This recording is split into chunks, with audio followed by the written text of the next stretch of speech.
Hello friends, आज हम discuss करने वाले हैं केमिस्ट्री का थर्ड चैप्टर, जो कि है पीरियोडिक टेबल पे पूरा बेस्ड है। सबसे पहले देख लेते हैं कि पीरियोडिक टेबल कैसे डिस्कवर हुआ, एलिमेंट्स का कैसे डिस्कवर हुआ। तो सबसे पहले लॉ आया था, वो था डोवेल की ट्राइड्स। डोवेल नाम का साइंटिस्ट था, उसने ट्राइड्स की फॉर्म में डिस्कवर किया था। जैसे एग्जाम्पल देखते हैं, उसने एक एग्जाम्पल दिया था लिथियम, सोडियम और पोटेशियम का, और उसने ये बताया था कि जो बीच में जो एलिमेंट है, इसका जो एटॉमिक मास होगा वो इन दोनों एटॉमिक मास का एवरेज होगा, राइट। और उसने ये बताया था कि इसकी जो केमिकल या कुछ प्रॉपर्टीज है वो इनके सिमिलर होगी। तो ये उसने ऐसे ही अजम्पशन बताया था, और 2-4 एग्जाम्पल उसके सेट भी हो गए थे। तो ये बेसिकली ज़्यादा चला नहीं, इसको डिस्कार्ड कर देता बाद में। और इसके बाद जो लॉ आया था वो था ऑक्टेव्स लॉ। न्यूलैंड नाम का साइंटिस्ट था, जिसने ऑक्टेव की फॉर्म में बताया था। जैसे सारेगामा होता है, उसमें एवरी 8th वर्ड जो होता है वो फर्स्ट वर्ड का सिमिलर होता है। ऐसे इसने कहा था कि एवरी 8th एलिमेंट होगा वो उसकी, और जो फर्स्ट एलिमेंट होगा उसकी प्रॉपर्टीज सेम होती है। आइए देखते हैं कैसे। उसने लिया था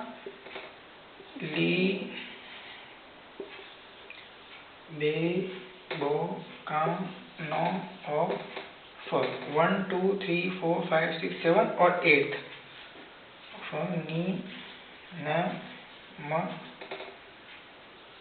अ सी प स क और क के। इसके जो लर्न करने की ट्रिक है वो मैं भी आपको बता दूंगा, और इसके अलग से मैंने एक वीडियो बना रखा है पहले से भी। तो बेसिकली उसने कहा था कि एवरी 8th एलिमेंट होगा उसकी प्रॉपर्टी फर्स्ट एलिमेंट के सेम होगी, इसलिए उसने 8th एलिमेंट को फर्स्ट एलिमेंट के नीचे रखा। उसने कहा इन तीनों की प्रॉपर्टी जो है वो सिमिलर होगी, केमिकल और फिजिकल प्रॉपर्टी उसने ऑब्जर्व किया। ऐसा इनकी सेम होगी, इनकी सेम होगी, ऐसी आगे भी इनकी वर्टिकली जो है वो सेम होगी। तो इससे डायरेक्ट क्वेश्चन पूछ लेते हैं, वो ऑप्शन देके पूछ लेंगे इनमें से किन की प्रॉपर्टी सेम है। तो आपको सिंपल ये लर्न करना है। वैसे इसको लर्न करने का ट्रिक ऐसा है, मैं आपको जो मॉडर्न पीरियोडिक टेबल है उससे बताऊंगा, और आप ये इजीली लर्न हो जाएगा। जैसे यहाँ पे देखो, ये है हा, ही, ली, बे, बो, का, नो, ओ, फ, नी, ने, म, अ, सी, प, स, कल और का, के। एक राइम बन गई, हाई, ली, बे, बो, का, नो, ओ, फ, नी, ने, म, अ, सी, प, सकल और काकी। तो ये जो 20 एलिमेंट है स्टार्टिंग के, बेसिकली जो एलोन का क्वेश्चन है इन्हीं से पूछे जाते हैं। तो ये आप ऐसे राइम से याद कर सकते हो, आप अपनी भी राइम बना सकते हो। बेस्ट तो यही होता है कि अपनी राइम बनाओ, उससे इजीली लर्न होता है। तो इसने कुछ ऐसा कहा था, मोस्टली यहाँ से क्वेश्चन पूछे जाते हैं नहीं। एक इसके बाद एक और साइंटिस्ट आया था मेंडेलीव, उसने काफी हद तक बहुत कुछ बता दिया था, और वो इनके जो लॉ था वो था एटॉमिक मास पर बेस्ड था। उसने कहा पीरियोडिसिटी जो है वो एटॉमिक मास पर बेस करती है, और उसने एक टेबल क्रिएट की, पीरियोडिक टेबल, जिसके अंदर 7 पीरियड थे, पीरियड्स, जो ये हॉरिजॉन्टल है उनको पीरियड्स कहते हैं, और इसके अंदर 8 ग्रुप थे। 8 ग्रुप ऐसे उसने पीरियोडिक टेबल क्रिएट की। एनसीईआरटी में दे रखी है, आप उसको देख लीजिए, रेफरेंस रख सकते हो एनसीईआरटी को। और टेबल में उसने क्या कि एक बॉक्स में 2 एलिमेंट रखे। इसका रखने का पर्पज ये था कि उनकी प्रॉपर्टी काफी हद तक सेम थी, लेकिन और इसमें एक इंटरेस्टिंग बात और थी कि उसने कुछ ब्लॉक्स खाली रखे। खाली रखने तो उसको ये आइडिया था कि यहाँ पे कुछ और एलिमेंट है जो फ्यूचर में डिस्कवर होंगे। जैसे एग्जांपल लेते हैं, गैलियम और जर्मेनियम की उसने खाली जगह रख दी अपनी पीरियोडिक टेबल में, और वो बाद में डिस्कवर भी हुए। तो वो काफी हद तक सही था, लेकिन बाद में बहुत सारे साइंटिस्ट मिलके उन्होंने ये पता किया और मॉडर्न पीरियोडिक टेबल डिस्कवर की। उसमें मेन जो चीज डिफरेंस था वो ये था, उन्होंने कहा जो पीरियोडिसिटी होती है, एलिमेंट की जो पीरियोडिक प्रॉपर्टी होती है, वो एटॉमिक मास के बजाय एटॉमिक नंबर पे डिपेंड करती है। और उसके बाद उन्होंने एक मॉडर्न पीरियोडिक टेबल डिजाइन की है।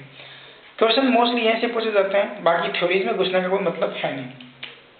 मॉडर्न पीरियोडिक टेबल 20 एलिमेंट आपको याद करने ही करने हैं। उसके बाद ये जो डी ब्लॉक का है, डी ब्लॉक में ये जो सीरीज है इसको 3D सीरीज कहते हैं।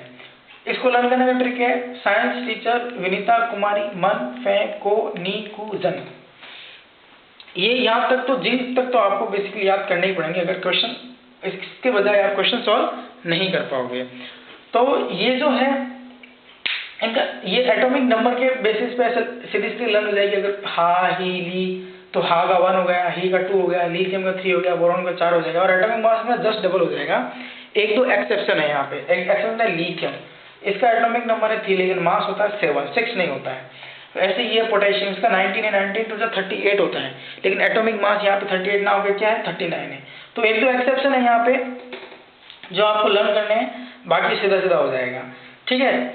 तो इसके बाद देखते हैं कुछ 100 एलिमेंट के बाद जितने भी एलिमेंट थे उनका नेमिंग करने में डिफिकल्टीज हो रही थी। अदर साइंटिस्ट अपने नाम के बेसिस पे नाम रख रहे थे। अगर किसी एक ही एलिमेंट 2 साइंटिस्ट ने डिस्कवर कर दिए तो उनके नाम रखने में डिफिकल्टीज हो रही थी। तो IUPAC नाम की एक अथॉरिटी है, इसकी फुल फॉर्म भी कई बार सीधी सीधी पूछ ली जाती है। इसकी फुल फॉर्म है international union for pure and applied chemistry. ये अथॉरिटी है जिसने एलिमेंट्स का नाम रखा था। और नाम रखने का जो वे था वो कुछ ऐसा था, उन्होंने कहा कि अगर 0 आएगा तो उसके लिए होगा नल, 1 आएगा तो 1 2 3 4 5 6 7 8 9 तक उन्होंने नाम रखे थे।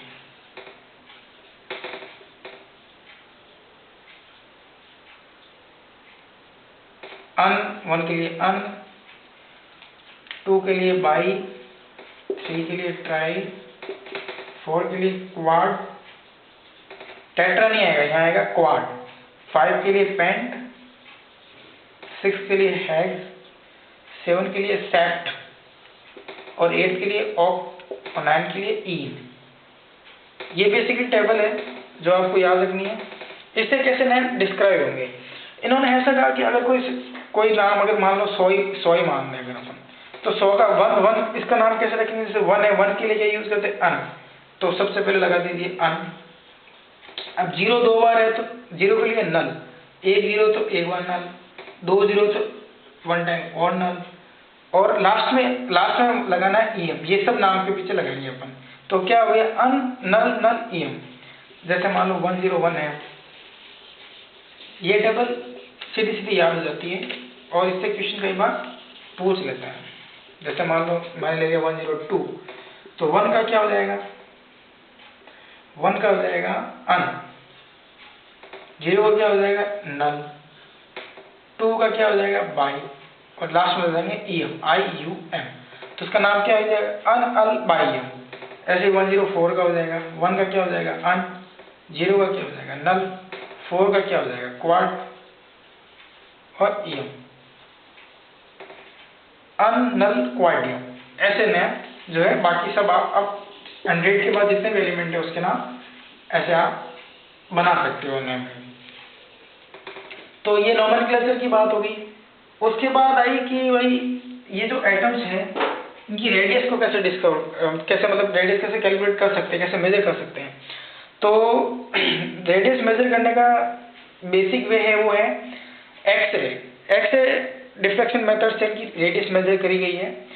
और उन्होंने ये बताया था कि अगर कोई भी एक कंपाउंड है, मान लो एक ये कंपाउंड है और एक ये कंपाउंड किसी एटम ए और एटम ए से बना हुआ है, तो इन्होंने ऐसा कहा कि इन दोनों के सेंटर से जो डिस्टेंस होगी उसका हाफ, मतलब ये मान लो ये डिस्टेंस है r और ये भी डिस्टेंस है r, तो इन्होंने कहा कि एटॉमिक रेडियस जो होगी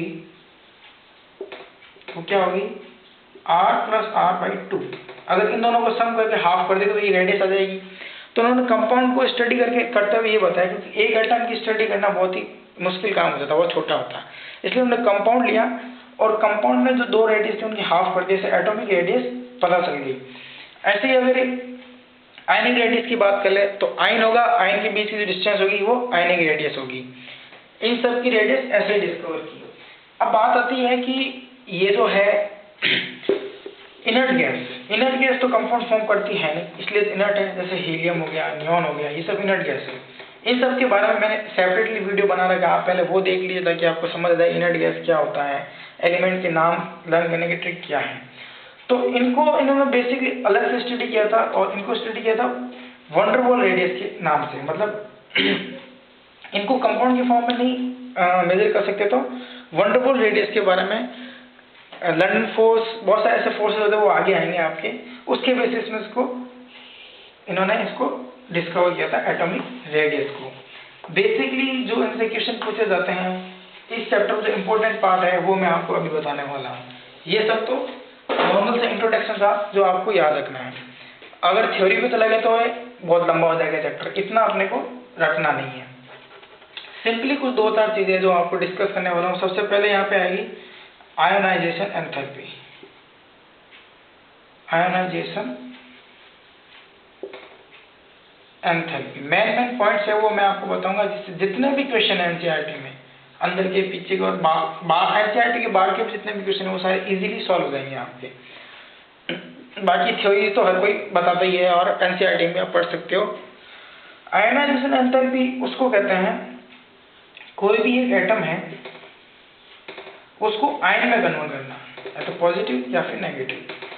तो बेसिकली एटम को आयन में कन्वर्ट करने के लिए हमेशा उसको एनर्जी देनी पड़ती है। अपने को एनर्जी देनी पड़ती है। इसका मतलब क्या हुआ? इसका मतलब ये हुआ कि आयोनाइजेशन एंथैल्पी हमेशा पॉजिटिव रहेगी, हमेशा इसकी वैल्यू पॉजिटिव होगी। मतलब एनर्जी दे रहे हैं ना अपन, किसी भी एटम को आयन में कन्वर्ट करने के लिए उसको एनर्जी देनी पड़ती है।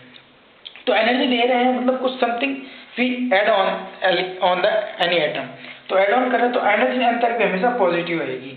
तो एक तो यहाँ पे इंपॉर्टेंट है वो आयोनाइजेशन एंथैल्पी की डेफिनेशन है।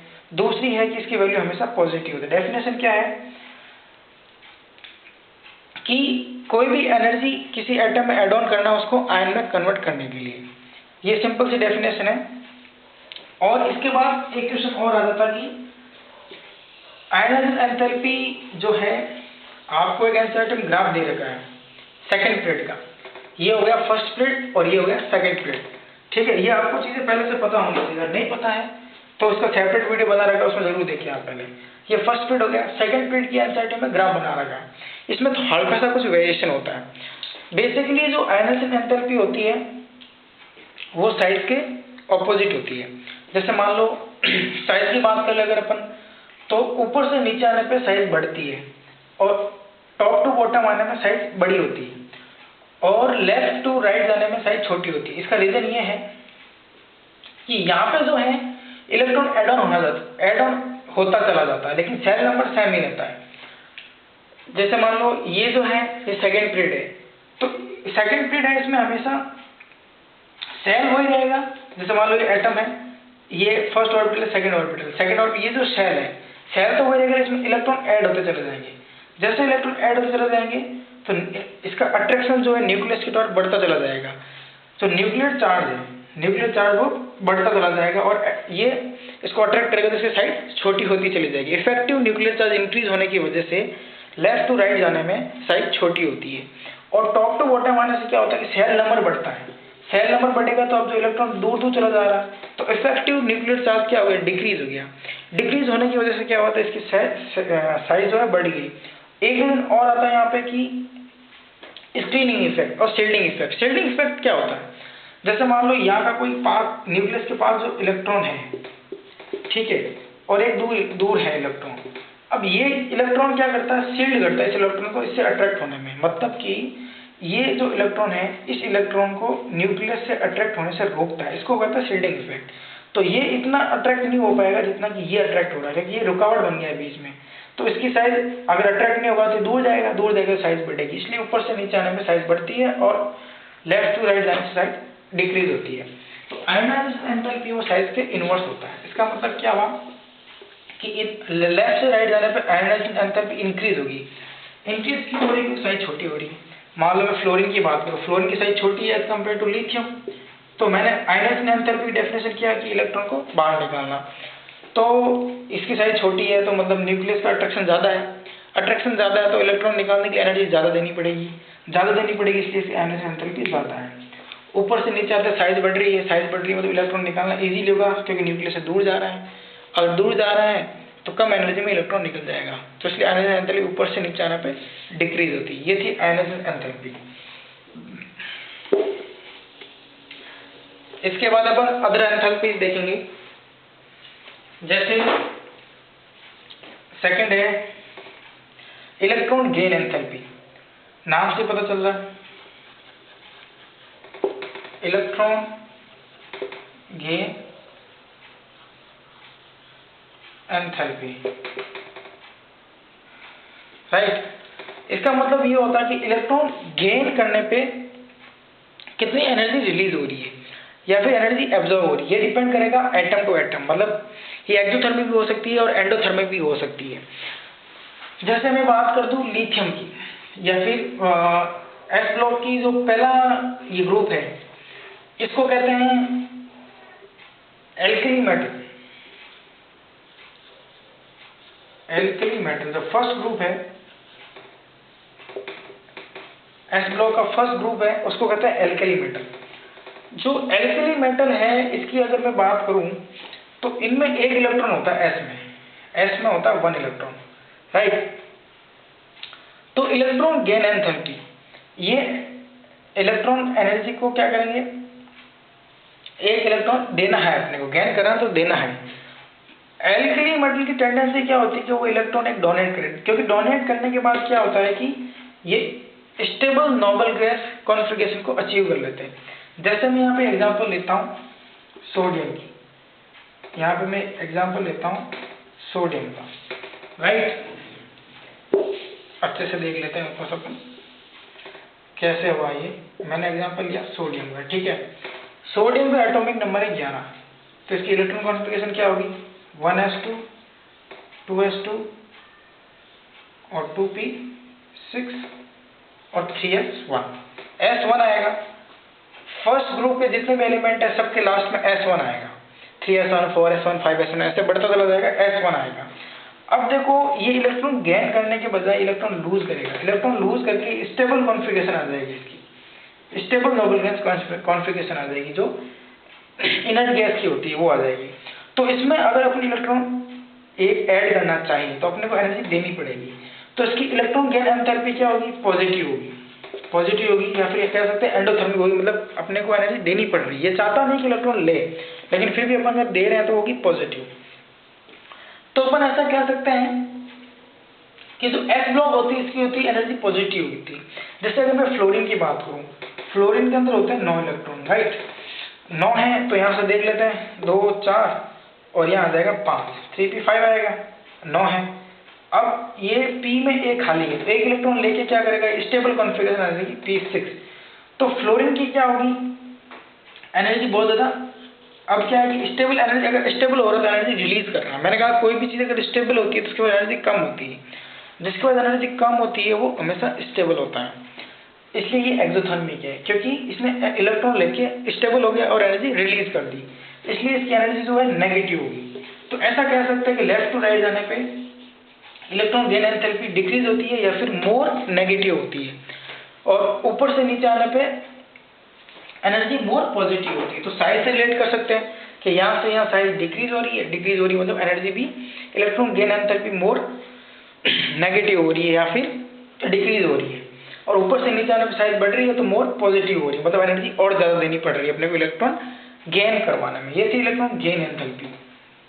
यहाँ पे एक बहुत ही फेमस क्वेश्चन है, वो है इसका फ्लोरीन वाला का। क्या है, फ्लोरीन, क्लोरीन, ब्रोमीन और आयोडीन में वो ट्रेंड्स पूछ लेता है कि इलेक्ट्रॉन गेन एंथैल्पी ज्यादा किसकी है। बेसिकली क्या है कि फ्लोरीन इन सब की नेगेटिव होती है, एनर्जी ले लेता है, लेकिन क्या है कि इसकी साइज छोटी होने की वजह से ये इलेक्ट्रॉन क्या है रिपेल होता है। न्यूक्लियस की साइज बहुत ज्यादा मतलब अट्रैक्शन होता है, लेकिन जो न्यूक्लियस के पास इलेक्ट्रॉन होता है उसमें रिपल्सन होता है साइज छोटी होने की वजह से। इसलिए क्या होता है कि क्लोरीन की इलेक्ट्रॉन गेन एंथैल्पी ज्यादा होती है एज कंपेयर टू फ्लोरीन। तो ये क्वेश्चन हजारों बार कॉम्पिटिटिव एग्जाम में पूछा गया है अब तक, और बेसिकली पूछा जाता है कि क्लोरीन की इलेक्ट्रॉन गेन एंथैल्पी फ्लोरीन से ज्यादा होती है या नहीं होती है, अगर होती है तो क्यों होती है। रीजन ये है कि इसकी साइज छोटी होने की वजह से रिपल्सन ज्यादा होता है, और इसके पास डी एलिमेंट अवेलेबल नहीं होता है, डी ऑर्बिटल अवेलेबल नहीं होता है, वैकेंट डी ऑर्बिटल नहीं होता, इसलिए ये क्या है कि इसकी इलेक्ट्रॉन गेन एंथैल्पी क्लोरीन से कम होती है। एक तो ये ट्रेंड हो गया, और एक मैं आपको आयनाइजेशन एंथैल्पी में ट्रेंड बताना भूल गया।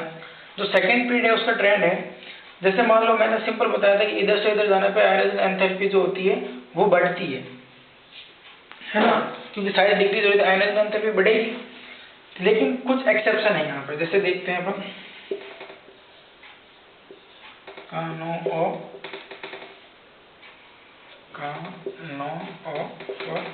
ये हो गया, हाँ ये हो गया सेकंड पीरियड हो गया।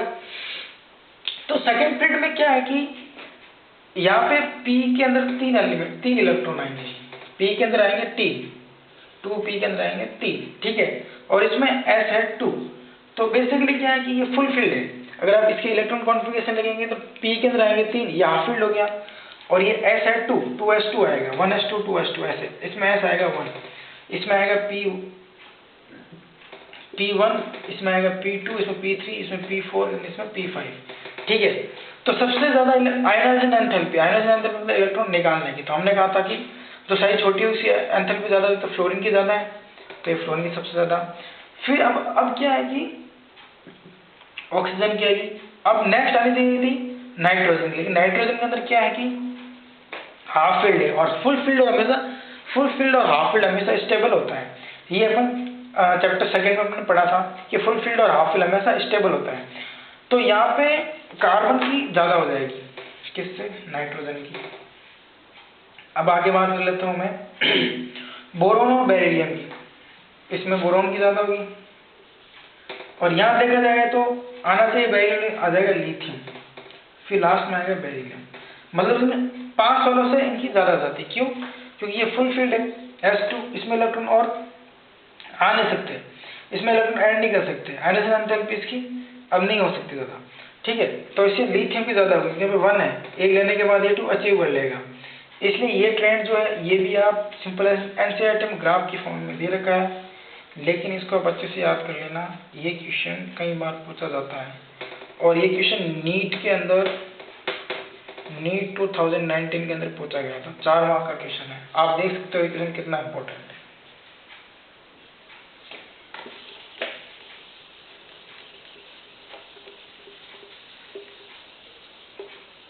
इलेक्ट्रॉन गेन एंथैल्पी की अपन ने बात कर ली। मैंने आपको इलेक्ट्रॉन गेन एंथैल्पी ये इसका ट्रेंड बताया था। ये क्वेश्चन बार बार अलग अलग फॉर्म में पूछा जाता है, ये भी आप देख लेना अच्छे से, इसको एक बार लिख के याद कर लेना। ये क्वेश्चन आता ही आता है कि क्लोरीन की इलेक्ट्रॉन गेन एंथैल्पी फ्लोरीन से ज्यादा क्यों होती है। उसके बाद आती है, अच्छा इलेक्ट्रॉन गेन एंथैल्पी की एक बात और देख लेते हैं। इसको जो मेजर करते हैं वो करते हैं किलो जूल पर मोल, इसकी यूनिट होती है। ये इसको मेजर करने की यूनिट होती है, बस ये याद रखना आपको, है ना, किलो जूल पर मोल इसकी यूनिट होती है, राइट। इसके बाद अपन देख लेते हैं नेक्स्ट जो है वो है इलेक्ट्रोनेगेटिविटी। बहुत से स्टूडेंट कंफ्यूज होता है इलेक्ट्रॉन गेन एंथैल्पी और इलेक्ट्रॉन नेगेटिविटी क्या होती है। तो थर्ड देखते हैं इलेक्ट्रोनेगेटिविटी। इलेक्ट्रोनेगेटिविटी बेसिकली क्या होती है कि किसी कंपाउंड के लिए डिफाइन होती है। इसको इंडिविजुअली अपन मेजर नहीं कर सकते, ये किसी कंपाउंड के लिए डिफाइन होती है। मतलब कि अलग अलग कंपाउंड में अलग अलग वैल्यू होती है इलेक्ट्रॉन नेगेटिविटी। इसका ये मतलब होता है कि अगर कोई कंपाउंड है तो उसमें किसी एक एटम की इलेक्ट्रॉन अपनी तरफ अट्रैक्ट करने की कितनी टेंडेंसी है। मतलब जो एक बॉन्ड बनता है, मान लो कोई भी एक एटम A और एटम B है, तो इसमें जो शेयर्ड इलेक्ट्रॉन है वो किस तरफ ज्यादा रहेगा, इस तरफ रहेगा या इस तरफ। जिसके पास पावर ज्यादा है उस तरफ इलेक्ट्रॉन ज्यादा रहेगा। जैसे मैं एग्जांपल लूं HCl, तो आपको पता है कि Cl के पास इलेक्ट्रॉन की डेफिशिएंसी होती है। Cl हमेशा मोल इलेक्ट्रोनेगेटिव होता है। इसका मतलब क्या हुआ कि इसका जो इलेक्ट्रॉन है वो Cl की तरफ ज्यादा रहेगा, और इसको ऐसे यूं लिखने का तरीका होता है ये कि इसका इलेक्ट्रॉन जो है वो इस तरफ रहेगा ज्यादा। तो क्लोरीन की इलेक्ट्रोनेगेटिविटी ज्यादा है, इसलिए इलेक्ट्रॉन इस तरफ रहेगा। इसकी कोई यूनिट नहीं होती है, यूनिटलेस होता है ये, और इसकी जो वैल्यू है वो ऐसे ही मान लिया है कि वैसे इसकी मेजरेबल वैल्यू है नहीं, लेकिन कुछ स्केल जैसे पाउलिंग स्केल जो है वो इसके अंदर वैल्यू मेजर करता है। आर्बिट्ररी फ्लोरीन को सबसे ज्यादा इलेक्ट्रोनेगेटिव बताया कि फ्लोरीन की टेंडेंसी सबसे ज्यादा होती है इलेक्ट्रॉन को अट्रैक्ट करने की। इसको 4 मान लिया इसने, फ्लोरीन को 4, इसकी वैल्यू क्या देती है 4। बस ऐसे इसने आर्बिट्ररी ऐसे मान लिया कि इसकी वैल्यू होती है 4। वैसे मेजरेबल